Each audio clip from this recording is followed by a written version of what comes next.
Kapolda Bali Irjen Polisi Ide Bagus KD Putra Narendra melakukan pemantauan di TPS tidak terlepas untuk membantu KPU dalam mengawasi keamanan jalannya pencoblosan.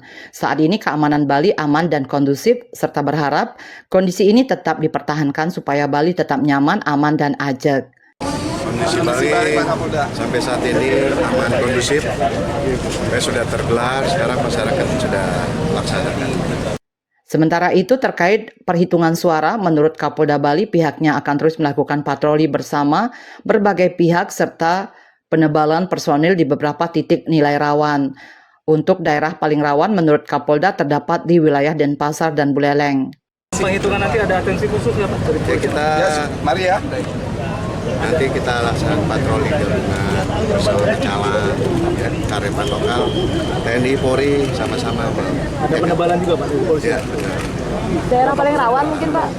Penebalan bukan satu titik, di titik-titik strategis kita sudah ada. Ya. Daerah paling rawan mungkin Pak? Ya, di kota ini.